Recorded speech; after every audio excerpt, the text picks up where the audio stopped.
Um, Welcome back to the Bird Feeder. This is the second of 5 events we're going to have through the course of the fall semester. And the Bird Feeder really is just as the name implies. It's a place for us to land for a while, perch, recharge, feed our brains, feed our imagination, feed our souls. You know, this is going to be a very stimulating experience. You guys are going to see things that you've never seen before, beautiful, beautiful things.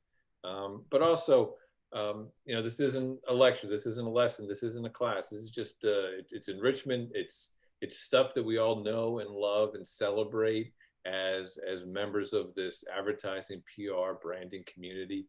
I want you all to just settle in and really make the most of this moment just to recharge and refresh. There's more than enough stuff going on around us that's crazy, chaotic, and distracting. This is going to be enriching and stimulating, and I think you're going to really enjoy it. When I got to Philadelphia, it was a very simple landscape.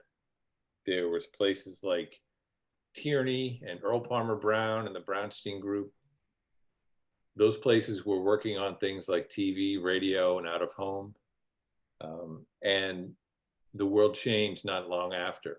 But the real shift, everybody kind of jumped into digital, and that became the flavor of the month.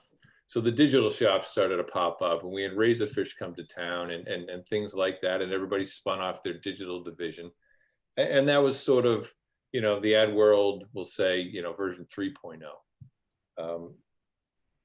What I think we're going to see a taste of tonight is where the brand world is going to go, and not just 4.0. I think this is 5.0 and beyond. I think what Antoinette and Cohere and her people are doing is such an interesting soup to nuts approach to brand building and content. I love the phrase content engine that Cohere uses from time to time. It's a way for us who are here to listen and learn to start to change the models that we think about, the way we think about the work we make, the way we think about the brands that we interact with, and again, just to find another source of inspiration and admiration, something to admire in and around us. Now, until Cohere explodes into this multinational WPP holding company, they can only hire a few of us. So if you're not one of those lucky people, what I want you to do is use this as a barometer for other places that are bold, interesting, and looking at what's next. Because there's too many people who are sort of cemented into the past and old models that really you got to struggle. So if you want to future-proof yourself and your career and your development, draw inspiration from tonight, and I think that you'll build a platform for long-term success for yourself. Any faculty on the presentation here, let's use this, and I know I'm going to use this too, to refresh and update and change some of the things that we share, the models that we cling to, the examples that we use, because nobody knows better about what's next than the people who are out there creating it on a daily basis and need to create it well for survival. That's sort of the context for all of us, again, to perch on the bird feeder and drink deeply. That's what I hope you guys get out of this. I'm absolutely sure you will. At the very least, you're going to see some gorgeous work created by very, very intelligent people who have impressed me ever since Cohere crossed my radar screen about 2 years ago now, when my first student ended up as part of the apprenticeship program there. So that's enough for me. No one came here to see me. They came here to see Antoinette. I'm going to turn it over to you, Antoinette. I'm here to support. If something pops up in the chat that's,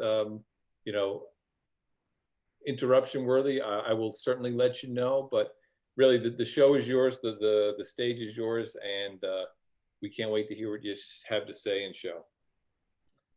Thank you, Joe. Honestly, I'm a little emotional Not to mention, I think how we all probably feel right now about the state of Philadelphia, but also, unrest in society as a whole and what's happening in many cities. But then to be invited with such a warm welcome and um, truly someone who gets us. Our clients always say, "Oh my gosh, Cohere, you get us."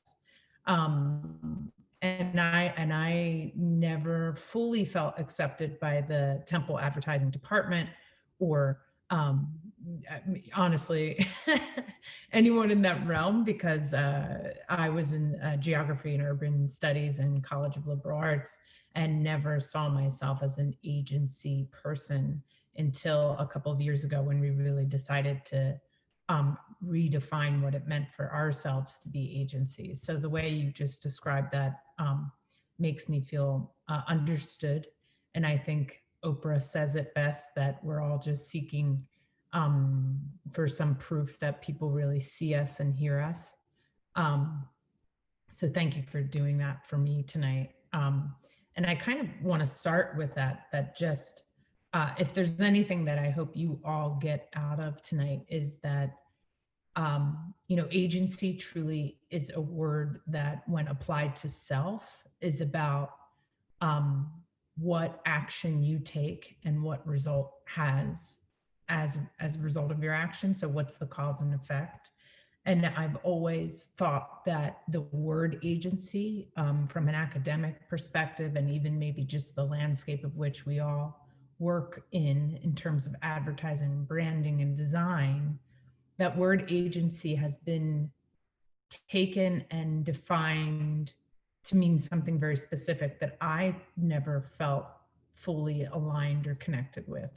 Um, so maybe tonight we could think of agency as more self-agency. What control over actions do we have, and what can we use our own skills and interests and passions to have a result of change or impact we want to see in the world. And then for you and your career, whether it be academic career, if you're a freshman, or what happens next after you're a senior, or even as a faculty member, what self-agency do you want to have, where you can have an influence or an impact? Um, and I'd like to, I guess, just start off by saying, a little bit of our background. I'm not sure how many people are familiar with Cohere. I'm at my house tonight in Princeton. I just bought this 11-acre farm. And another reason why I find it a little bit emotional is, like, there's a whole bird community here, and watching them feed is a reminder of, like, how much we as humans need nature, and also need what I hope comes out of tonight, and what the intention of Bird Feeder is, which is just some inspiration for the soul. But at Cohere, our office, our headquarters in Philadelphia at 10th and Spring Garden, we're having a sold out 3-course mushroom dinner that supports a great cause, and I'll get back to that. And then in our Baltimore office, there's some really cool collaborative work going on tonight. And in our Brooklyn office, there's a really neat collaborative succulents class that has a cool purpose behind it too. So I feel a little bit strange that I'm sitting at home while everyone on our team is really busy at work, but I hope that we get something out tonight.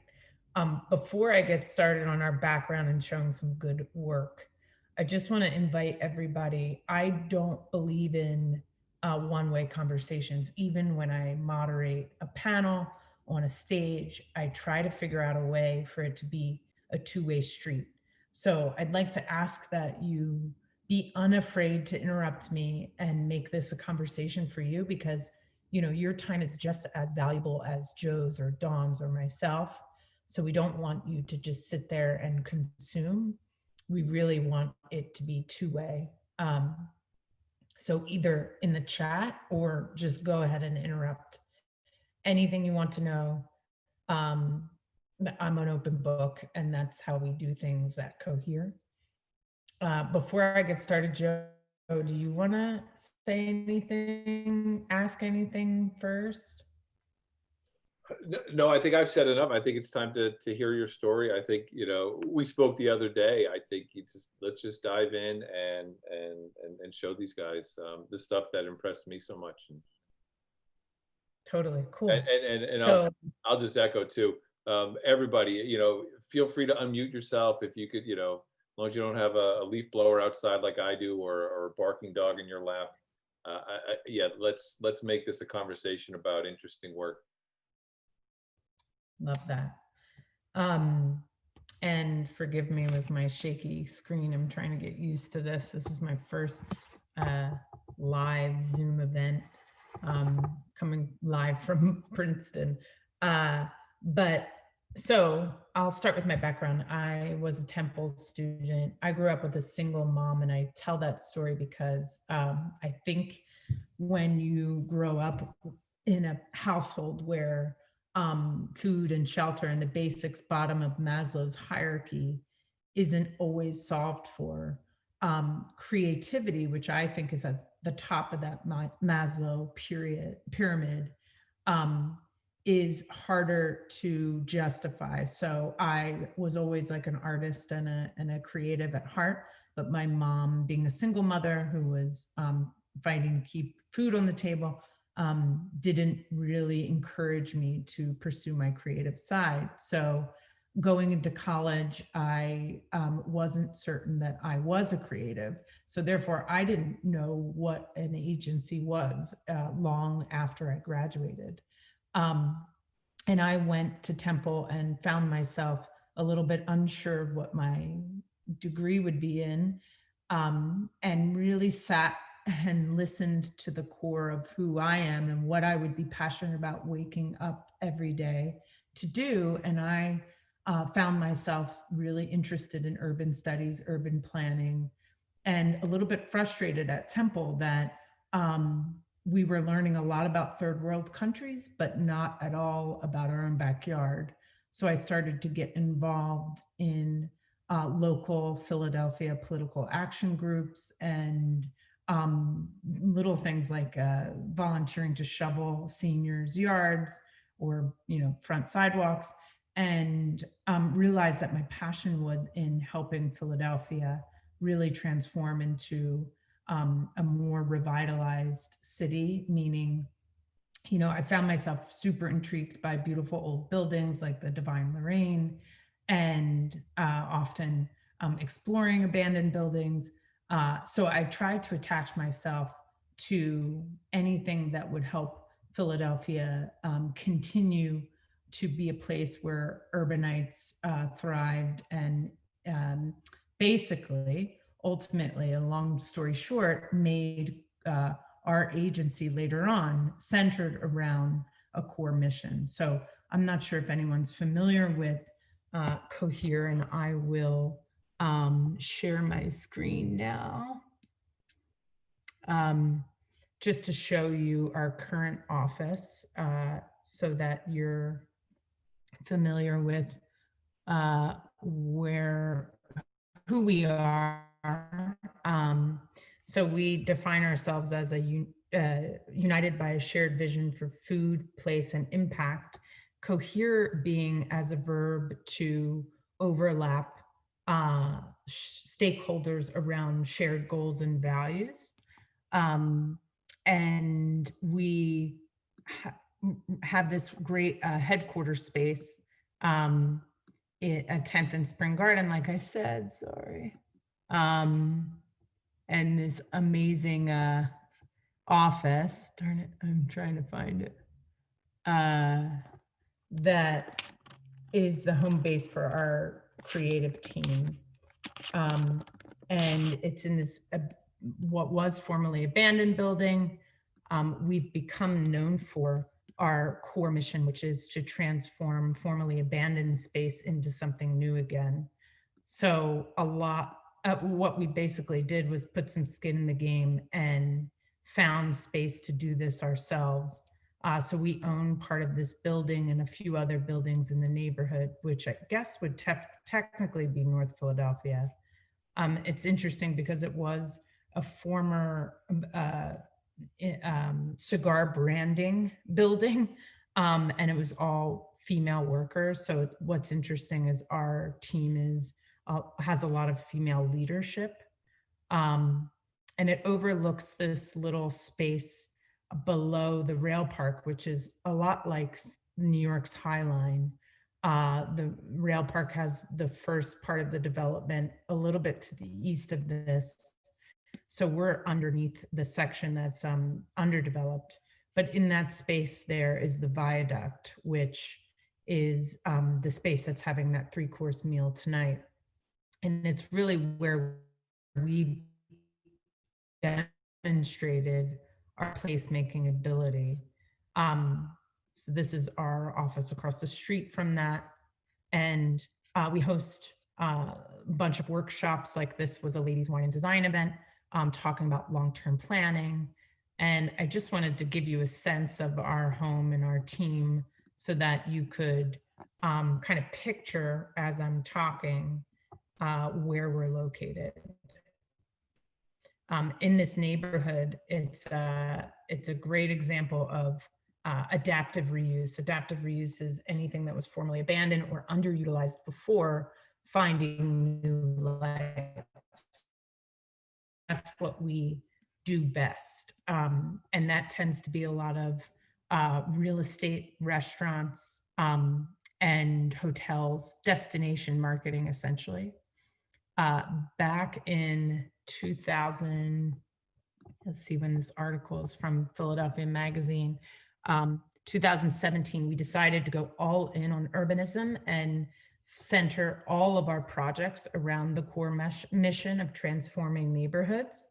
And since 2017, we have officially helped turn what was 300 million square feet of space formerly abandoned into something new again and thriving.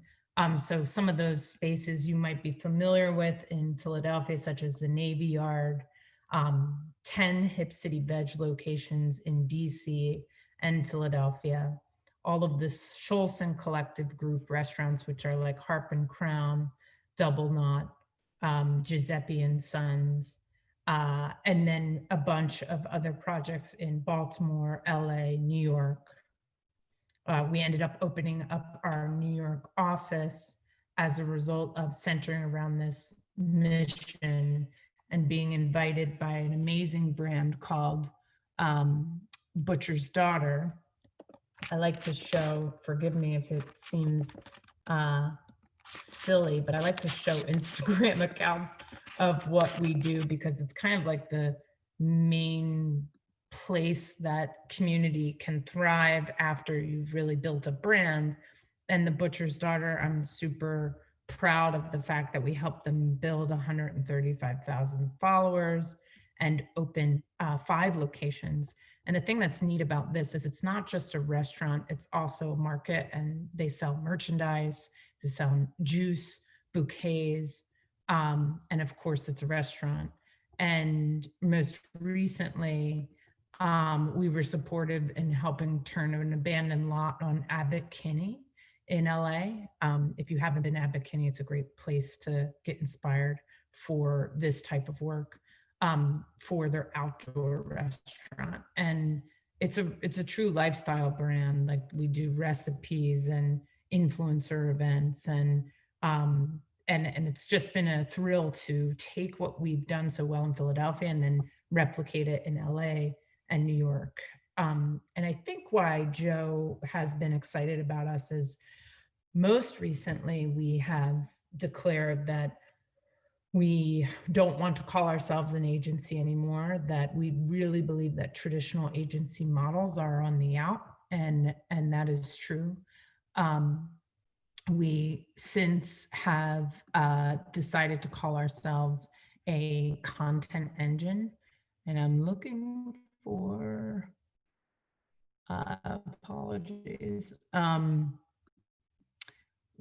oh, here we go. So on our website, you could find an article about us where we talk about being a storytelling platform and getting away from the traditional agency model. So what that means to me is that traditional agencies are really built on this idea that everybody wears primarily one hat: copywriter, account executive, um, designer.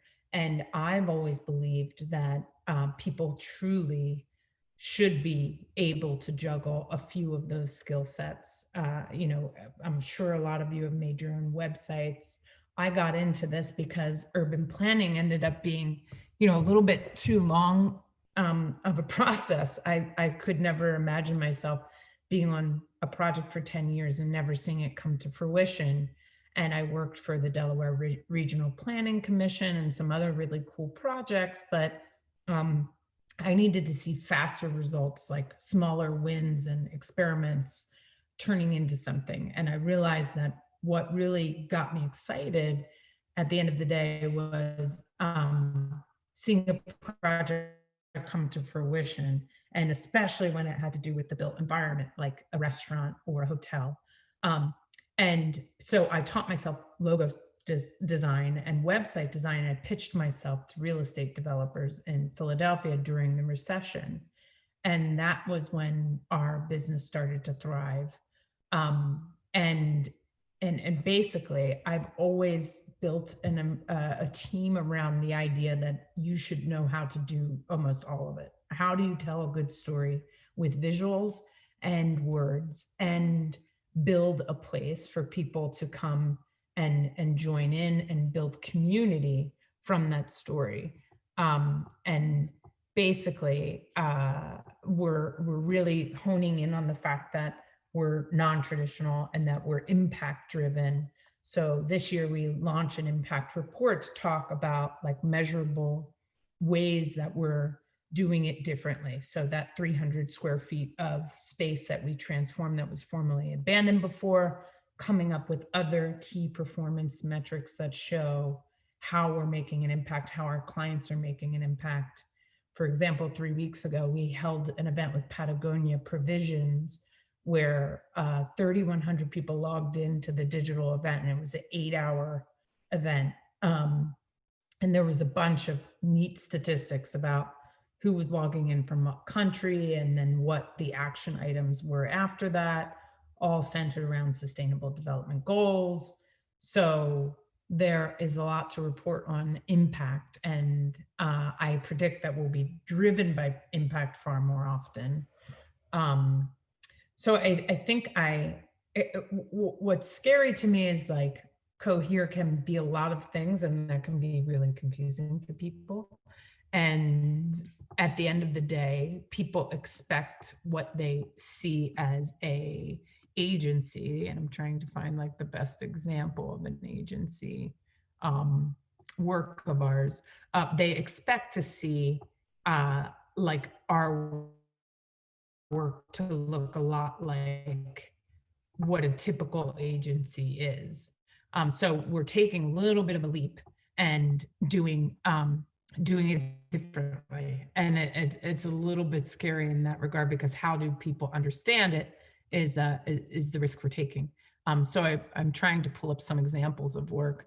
But as I do that, does anybody have any questions to ask? Or points about what may have stood out to them? If not, I'll kind of just start with this. So we were featured in Communication Arts and won 3 Indigo Awards, and I believe, graphic design, USA something award. I often don't pay enough attention to the agency landscape. That's why a few people on our staff pay closer attention to it. But we won a bunch of awards for doing some amazing packaging for Hip City Veg. And we worked with Andre Rucker, who's this incredible photographer and animation artist, to bring those to life. And I wanted to kind of show this as a case study, because I think it's a good example of agency work. Basically, we wanted to design packaging that Hip City Veg is, if you haven't tried it yet, I hope you do. It's a vegan fast food restaurant. And Nicole Marquis is a Temple grad.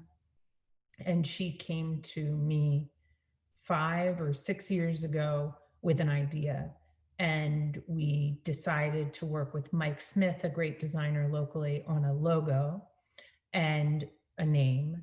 And then Cohere brought the rest of it to life. And we've done everything from their interior design to their social media presence to their packaging, their website, and a bunch more.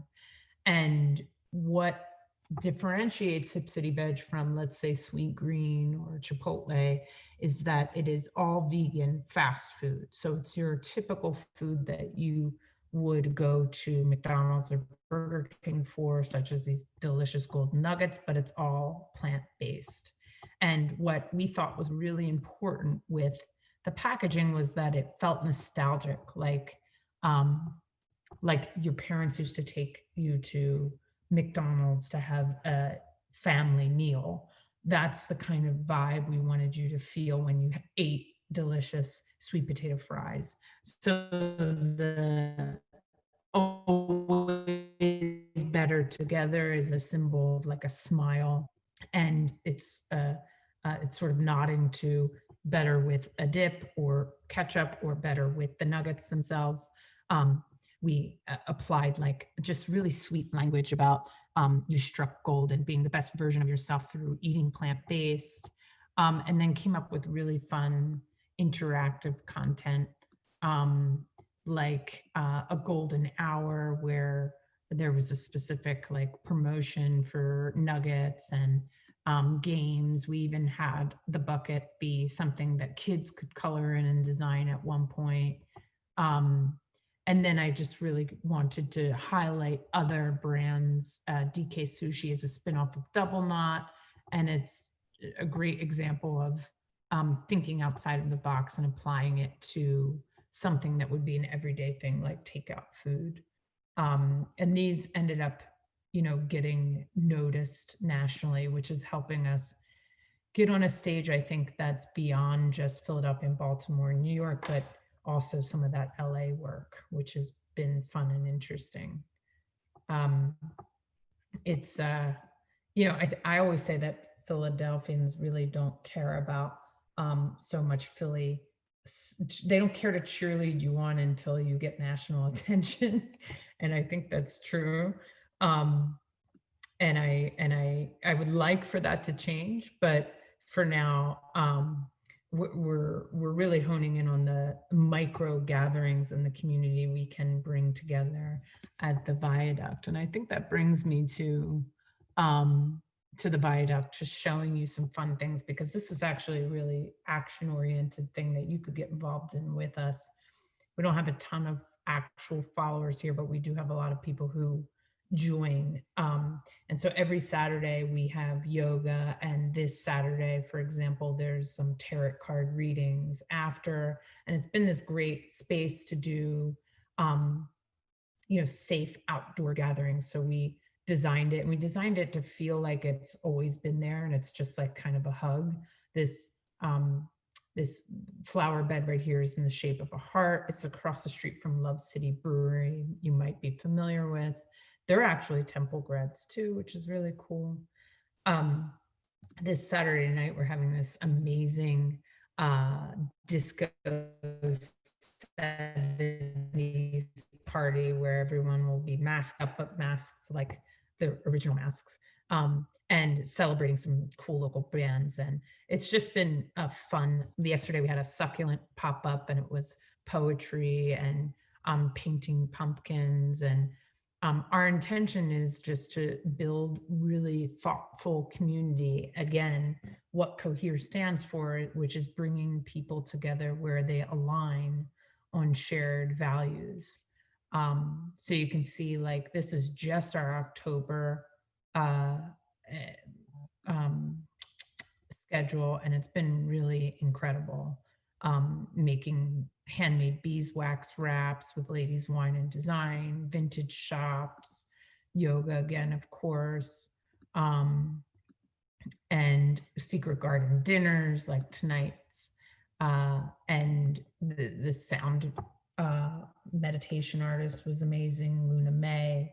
So we like to just think of ourselves as like a window to really meeting like-minded people and building true community. I think right now it's key to feel like you can make an impact without, you know, deciding to get all the way into politics or becoming a lawyer and making an impact on justice in the political system, or you know, making like a huge declaration, rather just a small win. Those small wins have been a theme throughout my career, and I think small change is the only change that really, really sticks. So I think my invitation is like for the rest of this session to just work together to talk about like you and your self-agency. What really is it that's going to help you get clear on what is it that you want to center your self mission around, like Cohere did. You know, when we rebranded, I had to sit with myself for a long time and say, you know, what are we really going to stand for? Do we really mean it?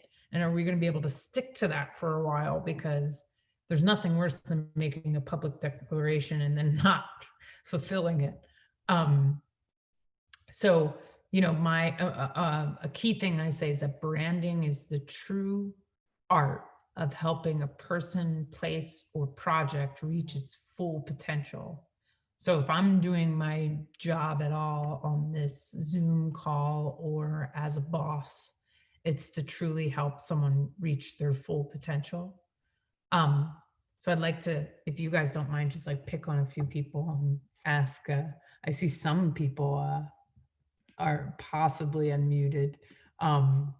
What might you be, you know, thinking about today in terms of what what mission you might want to center your self-agency around?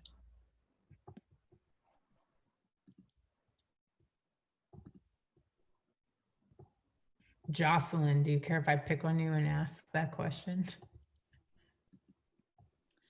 I'm not really sure like exactly what I want to do. So like I want to do something like comm or PR related, maybe even journalism. So like I've been going to events and stuff to like try and get a better idea of that. But thank you for sharing. It was really great. Yeah, you're welcome. Somebody asked me if we were involved with the Godin building. No, that would have been really cool. I should totally pitch Temple to get involved with designing some buildings on campus. We were involved with some really interesting design projects. I think like the most recent one that we did is called the Wayward Restaurant. It's in East Market, which is an interesting development project by a national real estate group. So it's where like they're calling it the fashion district, where the gallery is, like 13th and Market area. And it's beautiful, beautiful interior and exterior. And we had the pleasure of branding it and doing some interior design stuff. If you ever get the chance to go, we could hook you up with a discount on food and drink if you're interested. I just like I don't know exactly where that is. Like the Wayward? Yeah, like the where the place you're just talking about. Yeah, the Wayward and East Market. It's around 13th and Market Street. 13th. Oh yeah, no, I know how to get there. Yeah. And so, I mean, it's kind of interesting because they opened during COVID, which has been, you know, good for them, that they were willing and able to do that. But I think it's one of the best boutique design for hotels in Philadelphia. So it's something to celebrate and it's definitely something to visit. and it's in a historical building called the Stephen Girard Building, which is another, of course, adaptive reuse concept. And this section where the entrance to the restaurant is this nice, like, pedestrian walkway that invites you to stay a while. It's really nice in the holidays. It's decorated nicely. So it's one of those areas that was a little bit ahead of its time and doing outdoor seating and things like that. That's worth checking out for sure. Yeah, that's super sweet. I've been looking for a place like that, especially because I'm about to turn 21 and I'm like, oh no. Well, yeah, we have lots of places for you then. Oh, sorry. Go ahead. I think that kind of our interests align a lot because I'm really interested in older buildings and kind of making them into something new in Philadelphia. I love the real part, especially the abandoned part. It's so fun to walk on. And I actually live in Godin. And right now in Sunduk Krebs class at Tyler, we're rebranding any brand we like. So I'm actually doing the Divine Lorraine right now. I'm looking at the Wayward a lot while I work on it because I love what you guys did with it. Oh, that's amazing. I'll have to shoot you. I'll write down our case study we're about to launch and how we named it, which is kind of cool to look at. I would totally rebrand the Divine Lorraine with you.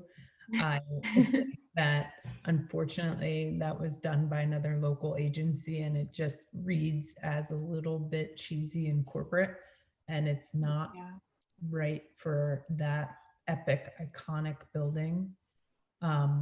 So kudos on picking one of the most important, beacons along Broad Street. That was smart.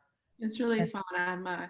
I'm kind of naming it and working a lot after the architect, Willis Hale. Yes. So it's called the Willis. It's a lot of fun. I'm having the Hale building, which, is very historical. So the brand is a little, but it was appropriate for attracting like users of the building. But definitely go walk down there and check it out because the architect Hale, that was like his baby next to the Divine Lorraine, which was kind of like a bigger monster. No, thank you for sharing. This is amazing. Hey, Katie, if you don't mind, I want to. Are you the same Katie who did the Philly Vote sticker? Yes, I am. I actually went to pick up some sticker sheets today. I don't know if we can. I don't know if Mike. So it's okay. The official I voted sticker for the city of Philadelphia was designed by our one and only Katie Fish, which is just a fantastic achievement. Congratulations to you. Thank you so much. It's just a testament to your talent, and I love that you're here too because, stickers today. Next time you're going to be inside the next Divine Lorraine, whatever that may be, and help give a project like that what it really deserves, and not the sort of corporate cookie cutter stuff. Yeah, that's kind of like we're talking about like our missions, like personal missions, and I think that's kind of mine. Nothing cookie cutter, really like enjoying and fitting the brand to the place or whatever. That's something I really like to do. Katie, I would challenge you because you seem to be a overperformer in the best of ways. Congratulations on that. I would challenge you to, I think what you just said, non-cookie cutter, like outside of the box creative approach is more about how you go about things. It's not necessarily why. I would really love if you could give it a try to like just explain why'd you do the sticker? Like what drove you? Well, I did the sticker because it was an assignment in our hatchery class, but kind of my like driving force behind my ideas were just my love for the city. like I walked around with my parents the weekend that I was like brainstorming ideas, and just kind of picked out all the reasons I love it here. So I guess that would be my answer. So we totally do share. Yeah. I hope everybody on this call does, which is like where I definitely realized, okay, Cohere was centered around helping Philadelphia, Baltimore, New York reach its full potential, because that's what good branding is all about. And we all share a love for the city, so we'll naturally attract anybody who loves the city too. But there's got to be something more than that. And I think that's what we're all kind of feeling unsettled about right now, is like, how do we go even further? So like, seriously impressive for you to apply it to a project and really actually get it seen and heard, and hopefully impacts people's decision to vote more. Yeah, I hope so. That's the goal. Thank you. Yeah. Someone said, wow, owls are everywhere, and I couldn't agree more. And I think something that helped me a lot, which I am thrilled to see bird feeders already doing now, and I wish it were around when I was in school, but is that I just went on this like crazy mission to find everyone who graduated from Temple and pitch myself to them in some way that would be helpful for them. So one of my key things, and I still do this with clients, is to just get in touch and say, how can I be helpful with your goals this year? Or do you mind sharing your goals this year? This year's been tough. I know everyone's pivoting and changing. What could I do to be helpful? Whenever I've asked that question, it has turned into a much deeper relationship. And I like went on a crazy research project, like maybe 2 years after graduating, and just listed everyone in the city I could find that was a Temple alumni that was an entrepreneur. And they became clients and mentors that have been hugely impactful. So highly recommend that. And I wonder, Joe, if it's a list I could share, and maybe even, I don't know, find a way for that list to be more useful more often to people. Absolutely. You know, it's one of the, listen, we don't have a big giant grassy green in the middle of campus like some other schools, but what we do have is this fantastic network of really scrappy, hungry owls. And the better we can plug in with each other, I'm all for that. Absolutely. Yeah. A couple interesting questions popping up in the chat here. Hey, Cassidy, why don't you just ask your questions, and let's talk about this urbanism story. Yeah, when you were talking about that, you know, I've done a little research about Cohere before, but I didn't know that, like, urbanism, and it's something I've always found really interesting. Like when you were talking about it, are you in the 990 on Spring Garden building? No, we rebranded that building, and all of the buildings you see with that same Helvetica font and neon sign. So like 12, 27, Spring Garden, and a bunch of others. We rebranded all of those buildings and helped like redesign the lobby and stuff. We are in 1021 Hamilton Street, which is that orange door of the picture I showed, and it's right next to Love City Brewery. Oh, okay. Yeah, because I used to go into those buildings like all the time, and I feel like so inspired by them like years later, and I just like loved hearing about how you kind of incorporated the history of that, and like how like that's very niche-y of a design realm to get into, and I just like was wondering if you could touch on, you know, how you incorporate some of that urbanism and like how you got into that. Yeah, thanks for asking. That really makes me happy that those buildings inspired you. I think if you feel like Googling 990 Spring Garden, what she's probably talking about is like in the lobby, there's some neat ways we used art and a rotating message in a sign, and there's actually a art space in there, and there's like some really cool stair murals. I'm gonna pull it up myself maybe.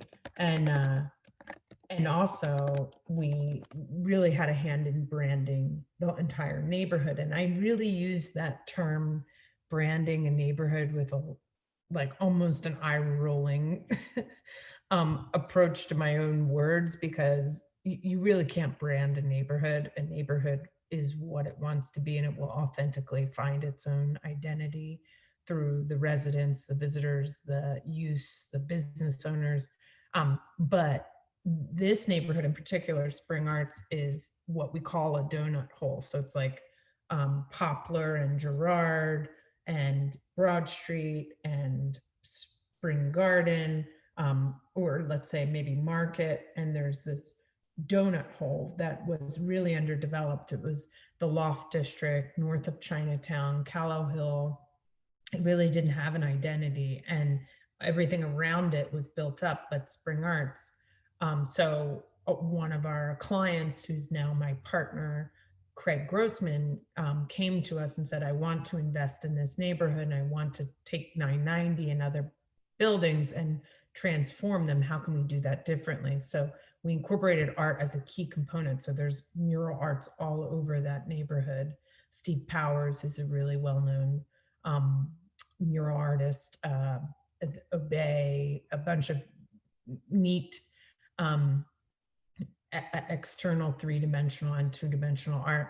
And I tell that story before I get into like how we decided to really hone in on and become the sweet spot go-to group for adaptive reuse and urbanism and built environment branding,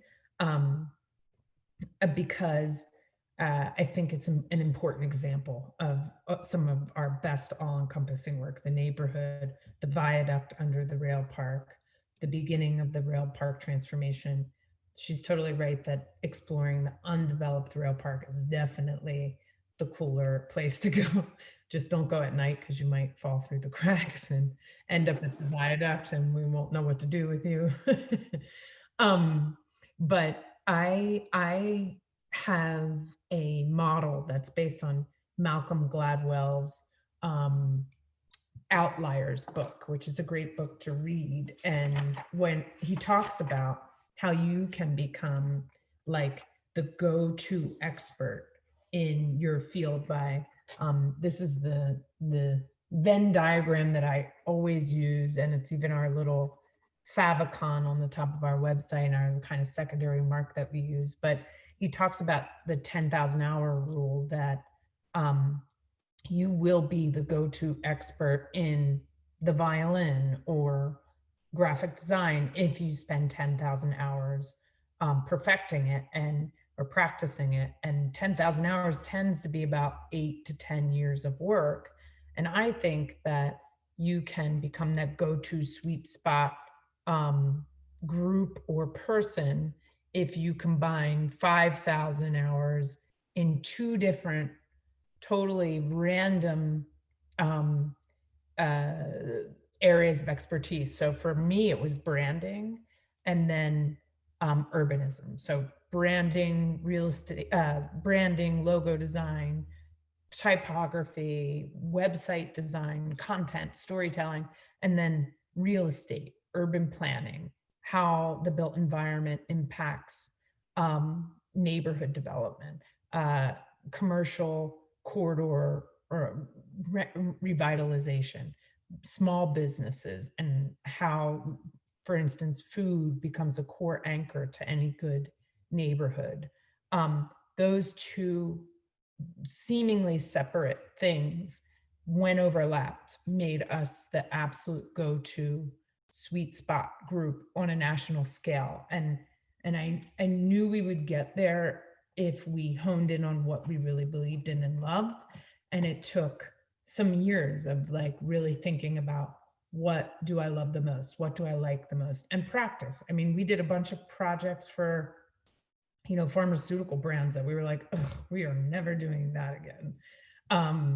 And I don't like bullshitting anyone. So I'll never brand or work on an advertising campaign of something that doesn't feel true and honest, which is hard to do in real estate too, because if the Hilton Hotel Group wants to come in and plop their, Hilton brand and they're asking us just to follow the rule books and create that, I don't know if we'd say yes to it. So there's a lot of like defining factors of what we feel it felt was right for Cohere. And we took a major risk in saying, would people be attracted to this, or would they tell us, we're not hiring you? And we were lucky to strike all the right chords, I think.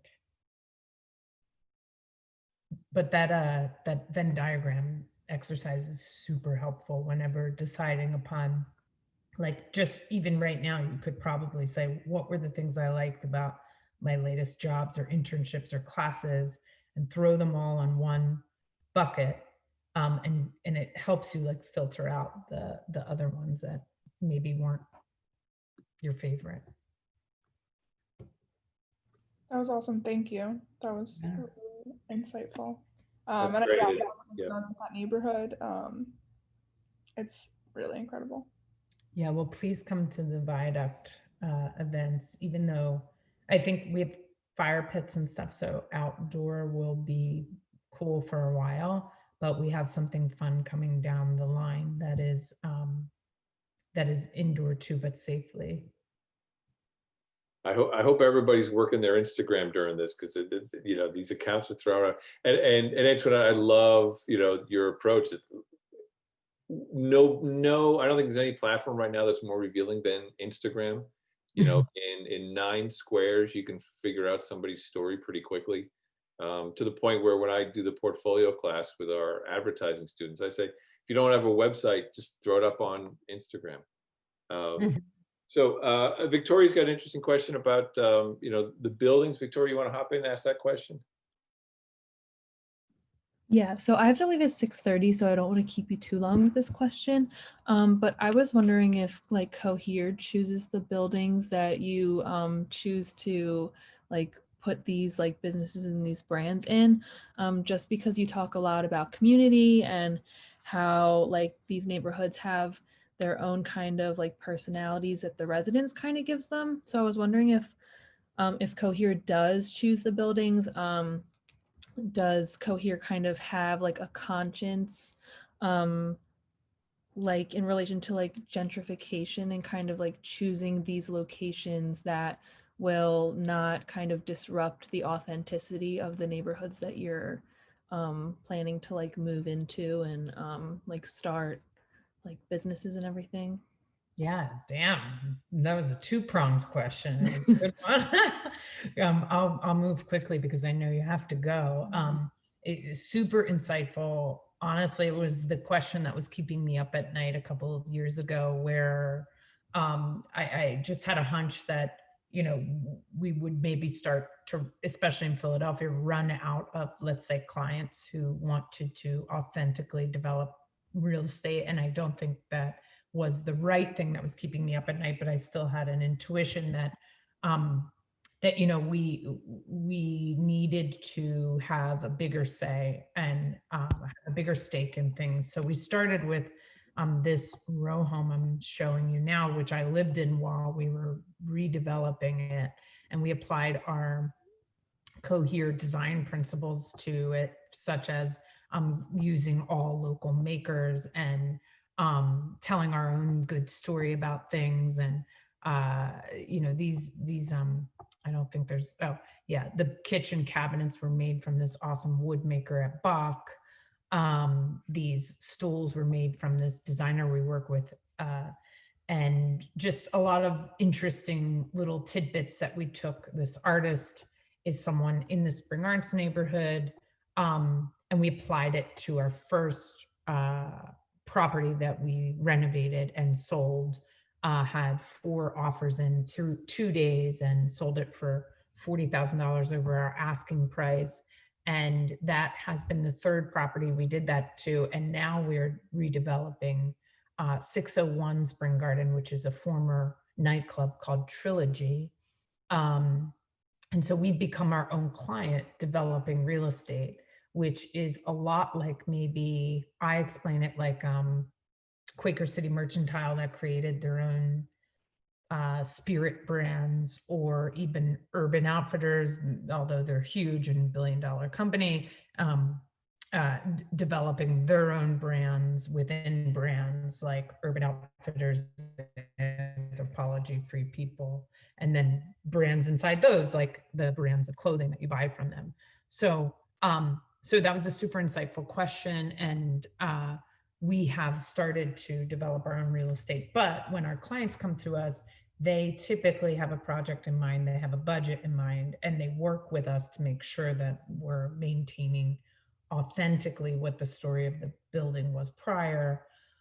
When it comes to gentrification, that's a really tough one, and we've been trying in many ways to figure out how to make sure that the neighborhood has a voice in the process. So what we've done is partnered with local high school students and high schools to incorporate voices into our process to help us name something, design something, and then therefore take more ownership of it. And so far, West Philadelphia has been the most receptive to it. And we have been working with 2 West Philadelphia high school programs for the last 4 years, and it's been really interesting and fun. I hope to replicate that model more as we continue to grow. But it is a tough one, that like displacement factor. And normally by starting with something abandoned, we don't necessarily displace, but we do recognize that people have vision for something they may have walked by for 30 years and seen abandoned. So their voice should be inclusive in that process. It would be actually a fun, interesting exercise I've always wanted to do with students. Like, what are some ideas? Here's what we did and what's worked, and what are some new ideas, diversity of thought there. Thank you. Yeah, thank you. My sister's name is Victoria, so I have a sweet spot for you. That's great. Good question, Victoria. And Victoria's the designer responsible for the bird feeder and all the identity that goes around this. So we got an interesting question, and it takes us in a slightly different direction from Steve Ryan. Steve, you want to ask that question? Because it's I like Steve's too. I really want to hear this. Yeah, let's dive into that. Yep, sure. Yeah, my main area of interest, as I said, my chat question is analytics and metrics as they relate to communications work. So how do you go about working with your clients to establish what are their main objectives for the work that you do, and then how do you measure the effectiveness of that work? You guys are so infinitely smarter than I was when I was at Temple. I'm so impressed, Steve. First, before I answer that, what was the idea for your logo? I'm dying to hear. I love light bulb moments. Well, it was actually a light bulb. it's yeah, like right here. It's a light bulb with a pencil coming up in it. Oh my God! That's the filament, and then the screw base is the fitting around the eraser. Love it. So you have an entrepreneurial spirit, and you're gonna open something on your own, or just pitch yourself as that go-to person for this? What's your plan? Oh, it's just part of my own sideline, my side hustle brand identity, because I teach it at Klein. Nice. What do you teach? Digital analytics. Cool. You look young. Oh, you're very kind. Yeah, I'm not. I am an old. I'm very impressed with your question, and I'm just familiarizing with the way you put it into words when you wrote it too. So this is such a analytics data person question. I really appreciate it because it actually helps us prove success. And then with our upcoming impact report, I think putting key performance indicators early on in projects helps you then agree to, okay, we all said this would be the success we're trying to look for. And I think this is true for anyone in any project. It's basically like the teacher shows you the breakdown of how you're going to get a good grade in this class. How do you get that out of the client early on? And what we do is we put together a visual strategy package early on in the project. So within the first 30 days, our first deliverable is a strategy, but it's in like a PDF that is very, very visual. And the first couple of pages of that PDF is like, who's involved, who's the team, what's the objective, what are the goals, and then how do we measure success? And it's at least like 3 key performance indicators. And we find that to get to that is a lot of work. So like, if you don't mind, I'll share my screen really quickly and show you this felt and fat brand that we actually have been taking on as a client, but now maybe even an equity partner, meaning, so they're a ceramic brand in Kensington, and beautiful work that they do. It's like an incredible studio. And they had to pivot. So they were selling their stuff to restaurants and chefs. So you would find it at Fork or all different types of beautiful restaurants, and the stuff is expensive. But they needed to pivot because no one's buying that stuff for restaurants now to do direct to consumer. So we had to quickly learn, like, what is your budget to go to direct to consumer, and how do we get them to buy these bowls and plates really quickly? And so we had to figure out what their budget was, how much they wanted to sell. We learned that in order to keep them alive, they needed to sell at least $200,000 worth of this ceramics in the next 3 months. So we have ways in which we went backwards to say, okay, how much then do we need to spend on Instagram ads to get people to buy $200,000 worth of plates? And it turns out we've been doing damn good, and we're selling on average $1,700 worth of product a day. And that's why we've been offered actually equity in the brand, which is amazing. Because what a great way to layer on our mission further, because not just to transform abandoned buildings, but also help small businesses thrive is pretty freaking amazing. So we just try to really hone in on those measurable goals very, very early, but not only be tied to measurable goals, because that can get too data driven, and Sure. and the story, the heart of it gets a little lost. Yeah, there needs to be a balance. Yes, exactly. I want to give a shout out really quickly to Alex, who's a Temple student that I believe Joe has taught, who is helping us do these video stories that are just like out of this world gorgeous. She gets it really quickly. And we are able to work together on, like, how do you tell quick stories? I think if there's one book you read this year, it's called This Is Marketing by Seth Godin. And I would totally, I would challenge you, Steve, and others to read or listen to the audio version. He's way more convincing when you hear him talk. Seth Godin's like the genius marketer, digital marketer, best-selling author. And he talks about how marketing is the next revolution. If digital was the revolution before, if industrial was the revolution before that, and that's really the revolution that left us with a lot of abandoned buildings in industrial cities like Philadelphia, now is the marketing revolution. This couldn't be more true now because of COVID. Everyone has a good story to tell, or a story. Everyone thinks their story is the most important, and everyone has access to channels to do it for free. Instagram, blogs, Facebook, Google, anywhere and everywhere you can tell your story and make it impactful. So there's a bunch of noise. We need to know how to activate what I call as a flywheel. A flywheel is all of your channels: email blasts, blogs, written content, video, photography, how people hear about you, your reviews online. All of that's like a wheel, a bicycle wheel, and in each spoke is those channels. And if you're not pumping out that wheel frequently, then you are not telling your story as often as well as you could. So a good example of that is what we're doing for Felt and Fat. And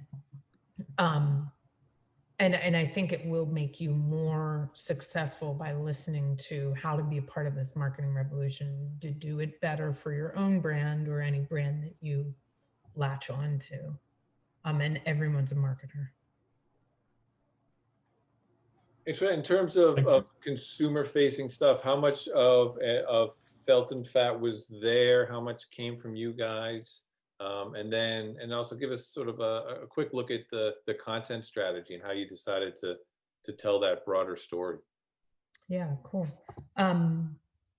I would say all of it was there before we came, but they were quickly drowning because in March and April, in March, they had sales and new restaurants opening in San Francisco, Hong Kong. They were on top of the world on Surface Magazine, Domino Magazine. They were on Vogue Home.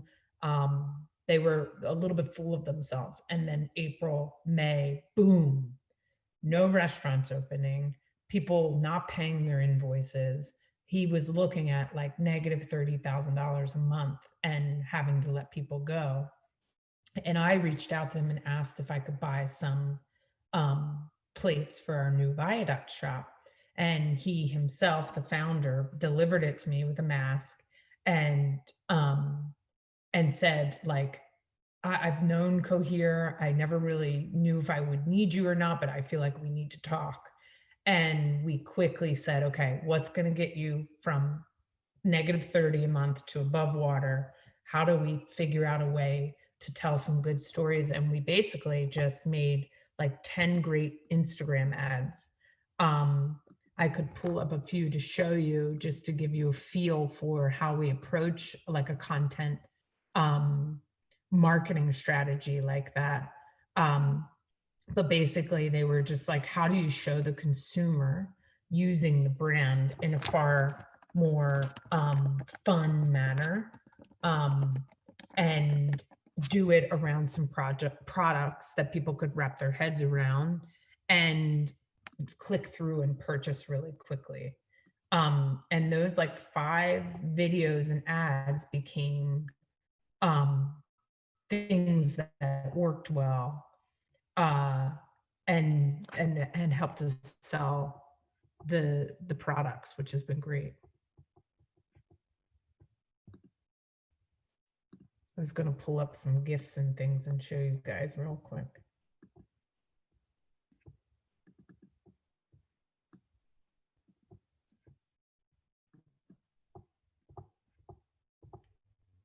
I feel like sometimes you can be even more productive with Zoom calls.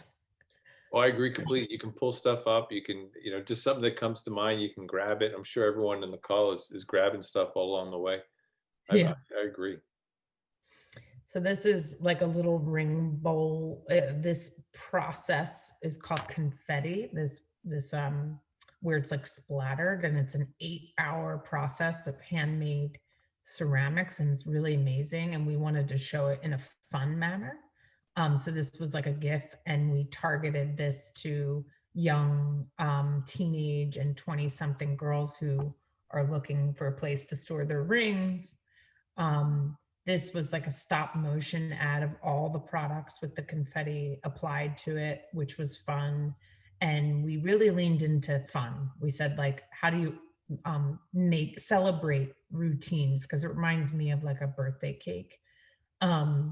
And everyone at home, I think, is really looking for elevated moments. Like, I want to drink my coffee out of the best mug possible now because I'm drinking coffee at home every day. So we looked for ways to elevate. I think one of the ones that resonated the most with us, but didn't end up resonating with customers, which I find always interesting, was this these process shots, like showing that every single piece is stamped with the brand. I think is really interesting and shows handmade and handcrafted and one of a kind. And we had great videos and stuff to accompany this. Well, those did not perform nearly as well as the ones that showed the customer in it, which I think is super interesting. And I can give you the example of the one that, oh shoot, maybe not. Well, the one that ended up performing the most had customers in it. So we have these newest examples that I'll pull up that can show you what now we're learning is like the most effective ads, which is like people who really see themselves in the ad itself. So this is an example. So right now we're about to launch a bunch of Friendsgiving ads to help people see themselves in the opportunity to like celebrate with friends and elevate what they're using on the table and set the table with, locally made stuff. But basically an ad that shows the customer is far more effective than showing the process, which I thought was interesting because I think we all want to believe that we're way more interested in the art, but at the end of the day, what do we really click on is a determining factor. That is interesting because as I'm flipping through their feed here, what jumped out was that photo with the stamp, and I said, "Wow, this is different. This is interesting to me." Yes. Maybe because I'm a grouchy old man. I don't have friends to come over to Thanksgiving, and maybe that's why. But it's an interesting challenge because you took basically a B2B brand, right, and had to immediately pivot to a consumer brand. Yeah. And that's no easy feat. Well, what I'd love to point out about what you just said was it's all about context, right? So like, because this stamp image is up against a finished plate, you have more appreciation for wanting to see the process. Whereas in an ad, you need story about why it's important for you to click on it within the first 2 seconds you see it. This image tells me, oh, I'm going to learn a lot about how to make ceramics versus, maybe this image that tells me, whoa, that's a kind of cool candle holder. Let me click on it and buy it. So it's been interesting. And this might interest you guys too. We've been offering far more for our clients. So like we did this creative plating series with Chef, who's my partner and has come on full-time to Cohere, which has been amazing. And we did it during Design Philly and showed how to plate like a chef at home. And we're launching this series with all across the country with chefs in LA and Chicago. And you'll be able to click on it and read about the plates they designed themselves and then purchase those plates if you want, of course, and doing these virtual fun event series where you can plate like them and learn from them and get recipes from them. So it's like super dynamic content driven advertising and sales related marketing. Again, that flywheel, just virtual events have become part of the flywheel. That right there, it's what that's, if I had to turn around and tell people what the Cohere story is, it is that sort of extended, we've got the events, here's how to plate, here we work with the people who make the plates. And then, when we get back to physical spaces, you will have probably, have a role in either developing or designing the space. That's that Cohere story that, I think is just so interesting. And that's a Yeah, great and example of it. truthfully, that's the root word of cohesion, so that it all tells the same story but layered. The Adweek says that people need to hear or see something 5 to 8 different times, but in different ways. So you're repeating the same messages, but you're saying it in different ways, in order for them to click through and answer that call to action. So like, Joe Biden has the difficult task right now of like getting to people 5 to 8 different ways for them to finally say, you know what, I am going to donate this time, or I am going to go out there and bear the cold or whatever and vote. And, I think what we try to do is just apply that flywheel to it. That's how we ended up entering into things like signage or interior design. Like, I didn't ever picture myself being in interior design, although I always liked it.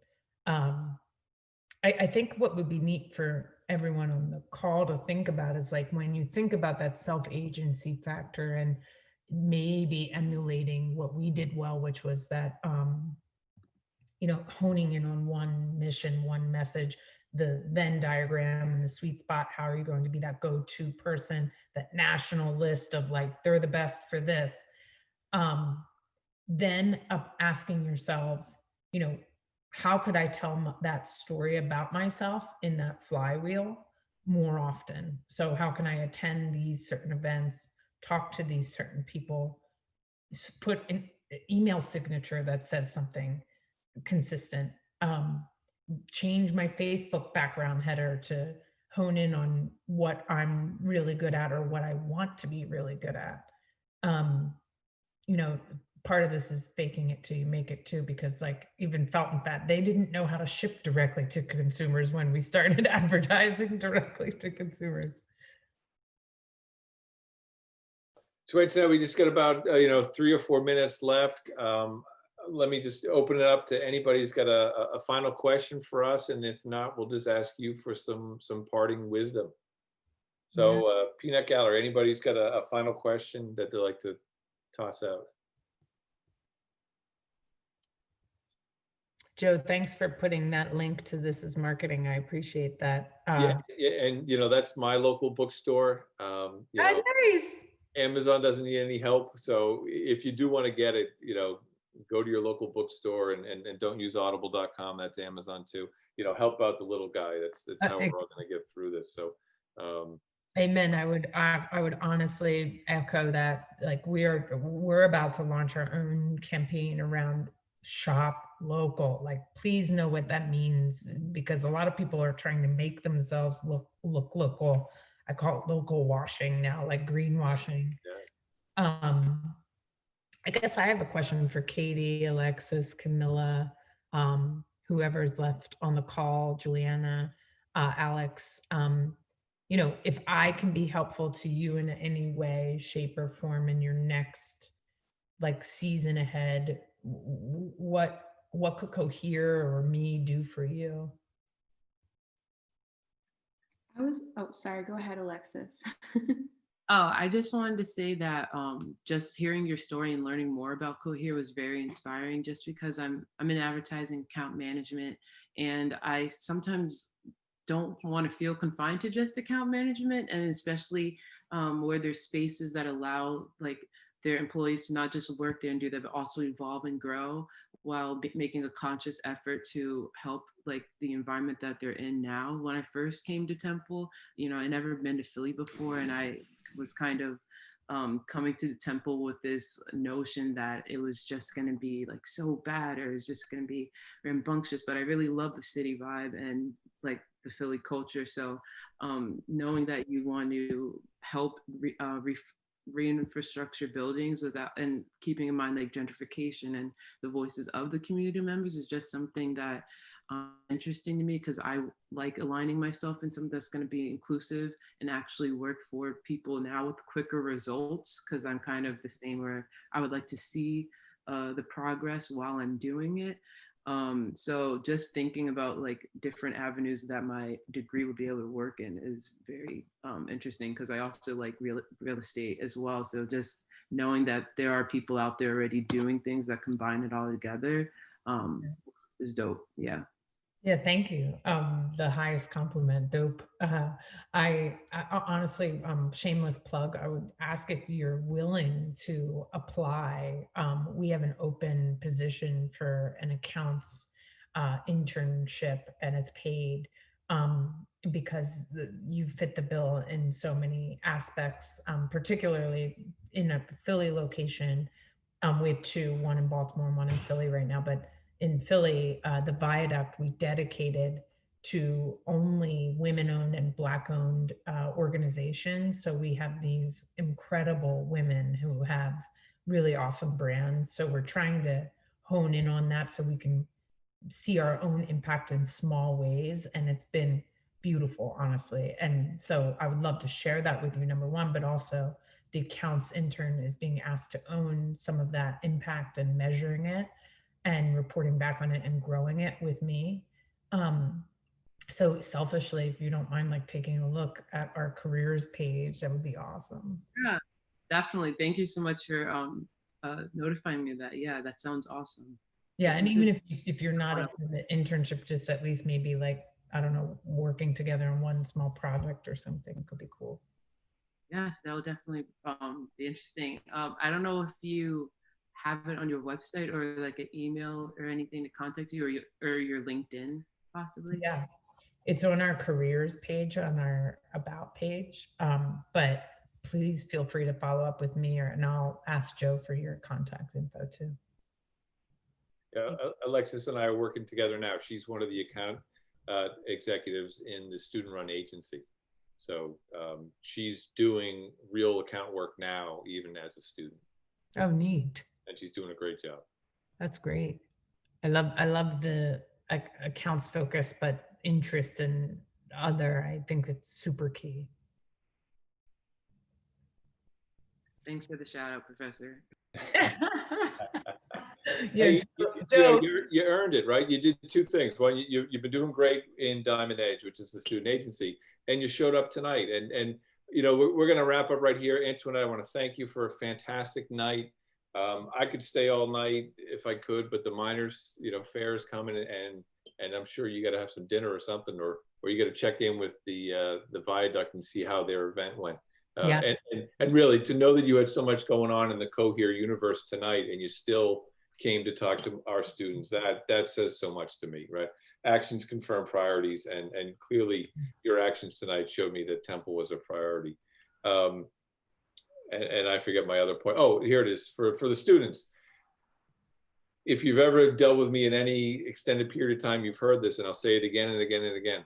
It's what you do when no one tells you what to do is going to show the world who you are, right? And you guys showed up tonight, and you asked great questions, and then you filled your Instagram with the accounts that Antoinette mentioned. That's the stuff. Your resume is great, your portfolio absolutely, but you're going to sit down across the desk from somebody in an interview, and they're going to say, "Tell me something about yourself." And the more rich and layered and interesting that story can be, the better it's going to be. If you say, well, listen, I was at an event the other night and I heard about this place Cohere and they're doing this thing and I'm inspired by that, someone's going to hire you, right? So so hats off to you guys. Hats off, Antoinette. Thank you very much. And I hope all of you guys have been inspired to take some of that why, take some of that agency. I love that way that let's hijack that word, Antoinette, agency, and get it away from the old men in the suits and the cigars and the martinis, and let's own that now, and let's do some great stuff, because that's part of why I left the agency world, because it was just what am I doing here?